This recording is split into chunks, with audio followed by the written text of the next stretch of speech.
விழித்திருக்க கூடாதா? பின்பு அவர் சீஷர்களிடத்தில் வந்து அவர்கள் நித்திரை பண்ணுகிறதை கண்டு பேதுருவை நோக்கி, நீங்கள் 1 மணி நேரமாவது என்னோட கூட விழித்திருக்க கூடாதா? இயேசு கெத்செமனே தோட்டத்தில் ஜெபம் பண்ண போகும்போது தம்மோடு பேதுருவையும் யாக்கோபையும் யோவானையும் கூட்டிக் கொண்டு போகிறார். இங்கே தங்கி என்னோட கூட விழித்திருங்கள் என்று அவர்களிடம் கூறி இயேசு சற்று அப்புறம் போய் தனியாக ஜெபம் பண்ணுகிறார். ஆனால் இந்த 3 சீஷர்களோ ஜெபம் பண்ணாமல் நித்திரை பண்ணுகிறார்கள். இயேசு கிறிஸ்து துக்கத்திலும் வியாகுலத்திலும் நிரம்பி இருக்கும் போது சீஷர்கள் நித்திரை மயக்கத்தினால் நிறைந்திருக்கிறார்கள். இயேசு கிறிஸ்துவின் துக்கத்தையும் வியாகுலத்தையும் பற்றி இவர்களுக்கு கவலை இல்லை. இயேசுவின் பாடுகள் அவர்களை விழித்திருக்க செய்யவில்லை. இயேசு இம்3 சீஷர்களிடம் வரும்போது அவர்கள் நித்திரை பண்ணுகிறார்கள்.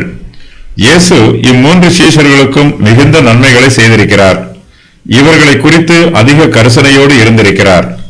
மற்ற சீஷர்களை விட இம்3 பேரையும் தமக்கு மிகவும் அருகாமையில் சேர்த்திருக்கிறார். இவர்கள் இயேசுவின் மீது மிகுந்த அக்கறையோடு இருக்க வேண்டும், விழித்திருந்து ஜெபிக்க வேண்டும். நித்திரை பண்ணாமல் இவர்கள் இயேசுவுக்கு பணிவிடை செய்ய வேண்டும். ஆனால் இவர்களோ நித்திரை மயக்கத்தில் இருக்கிறார்கள். விழித்திருந்து இவர்களால் ஜெபிக்க முடியவில்லை. இயேசு கிறிஸ்து நம்மையும் விழித்திருந்து ஜெபிக்க சொல்லுகிறார். ஆவி உற்சாகம் உள்ளது, மாம்சமோ பலவீனம் உள்ளது. ஆகையினால் நாம் விழித்திருந்து ஜெபித்து சோதனைகளுக்கு தப்பித்துக் கொள்ள வேண்டும். நாம் நித்திரை செய்வது போல இயேசு கிறிஸ்துவும் நமது ஜெபத்தை கேட்காமல் நித்திரை செய்தால் நமது நிலைமை மிகவும் பரிதாபமாக இருக்கும். இஸ்ரவேலை காக்கிற தேவன் உறங்குகிறதும் இல்லை, தூங்குகிறதும் இல்லை. கர்த்தருடைய பிள்ளைகளாகிய நாமும் நித்திரை மயக்கமாக இராமல் விழித்திருந்து ஜெபிக்க வேண்டும். இயேசு கிறிஸ்து தமது சீஷர்கள் 3 விழித்திருக்க வேண்டும் என்று கட்டளை கொடுத்திருக்கிறார். தமது வார்த்தைக்கு கீழ்ப்படிந்து அவர்கள் விழித்திருப்பார்கள் என்று எதிர்பார்க்கிறார். ஆனால் அவர்களோ நித்திரை பண்ணிக் கொண்டிருக்கிறார்கள். இயேசுவின் மீது அவர்களுக்கு அன்போ அக்கறையோ இல்லை. இயேசு கிறிஸ்துவை பிடிக்கப் போகிறவர்கள் நித்திரை மயக்கமாக இல்லை. அவர்கள் விழித்திருந்து பட்டயங்களையும் தடிகளையும் பிடித்துக் கொண்டு வருகிறார்கள். ஆனால் இயேசு கிறிஸ்துவோடு விழித்திருக்க வேண்டியவர்களோ நித்திரையாய் இருக்கிறார்கள். தம்முடைய பாடுகளும் வேதனைகளும் அதிகரிக்கும் வேளையிலும் இயேசு கிறிஸ்து அமைதியாக இருக்கிறார், பொறுமையாக இருக்கிறார். தமது சீஷரிடம் கோபப்படாமல் அன்பாக இருக்கிறார். நீங்கள் 1 மணி நேரமாவது என்னோட விழித்திருக்க கூடாதா என்று அவர்களிடம் கரிசனையோடு கேட்கிறார். பொதுவாக துன்பம் மிகுதியானால் பொறுமை இராது. பிரச்சனை அதிகரிக்கும் போது தேவையில்லாமல் கோபம் வரும். ஆனால் இயேசு கிறிஸ்துவோ தமது துன்ப வேளையிலும் தாழ்மையோடு இருக்கிறார். தமக்கு விரோதமாக எழும்பியிருக்கும் சூழ்நிலைகளை சகித்துக் கொள்ளுகிறார். இயேசு கிறிஸ்து முகங்குப்புற விழுந்து பிதாவை நோக்கி ஜெபித்த பின்பு அவர் தமது சீஷர்களிடம் வருகிறார். அவர்களிடமிருந்து ஆறுதலை பெற்றுக் கொள்ளலாம் என்று எதிர்பார்ப்போடு வருகிறார். ஆனால் சீஷர்களோ அவருக்கு ஆறுதலை கொடுக்காமல் அவருடைய துன்பத்தை அதிகரிக்க செய்கிறார்கள். தமக்கு ஆறுதல் கொடுக்காவிட்டாலும் அவர்களிடம் இயேசு மறுபடியும் வருகிறார். அவர்களை குறித்த கரிசனை இயேசுவுக்கு அதிகமாகவே இருக்கிறது.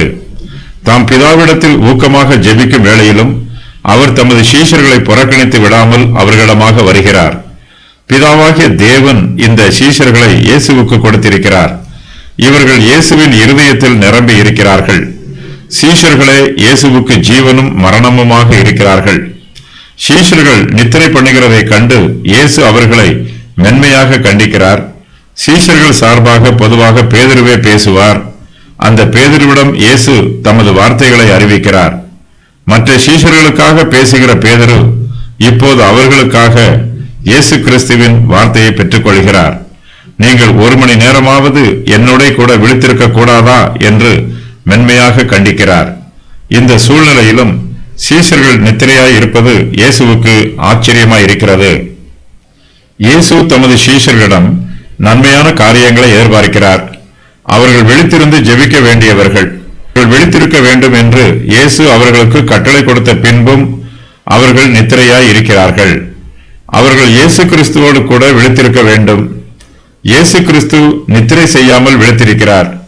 ஒரு சமயம் கடலில் பெருங்காற்று வீசிய போது இயேசு அவர்களுக்காக நித்திரை செய்யாமல் விழித்திருந்தார். அந்த நன்றியை சீசர்கள் மறந்து விடுகிறார்கள். விழித்திருந்து இயேசுவின் மீது தங்கள் நன்றியை காண்பிப்பதற்கு பதிலாக சீஷர்கள் நித்திரையாய் இருக்கிறார்கள்.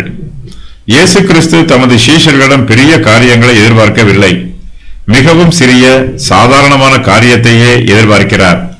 தம்மோடு கூட சீஷர்கள் விழித்திருக்க வேண்டும் என்று இயேசு எதிர்பார்ப்பது மிகவும் சாதாரணமான காரியம். இயேசு அவர்களை பெரிய காரியத்தை செய்ய சொல்லி இருந்தால் அவர்கள் ஒருவேளை அதை செய்திருப்பார்கள். தமக்காக மரிக்க வேண்டும் என்று இயேசு சீஷர்களிடம் சொல்லி இருந்தால் தாங்கள் மரிப்பதற்கு ஆயத்தமாக இருப்பதாக அறிவித்திருப்பார்கள். ஆனால் இங்கோ மிகவும் சிறிய காரியத்தை இயேசு தம்முடைய சீஷர்களிடம் எதிர்பார்க்கிறார். ஆனால் அவர்களோ சிறிய காரியத்தில் கூட இயேசுவுக்கு உண்மையாக இல்லை. சீஷர்கள் தம்மோடு அதிக நேரம் விழித்திருக்க வேண்டும் என்று இயேசு எதிர்பார்க்கவில்லை. இரவு முழுவதும் இயேசு அவர்களை விழித்திருக்க சொல்லவில்லை. 1 மணி நேரம் மாத்திரமே தம்மோடு விழித்திருக்குமாறு இயேசு தமது சீஷர்களுக்கு கூறுகிறார். ஆனால் அவர்களோ அந்த 1 மணி நேரம் கூட விழித்திராமல் நித்திரையாய் இருக்கிறார்கள்.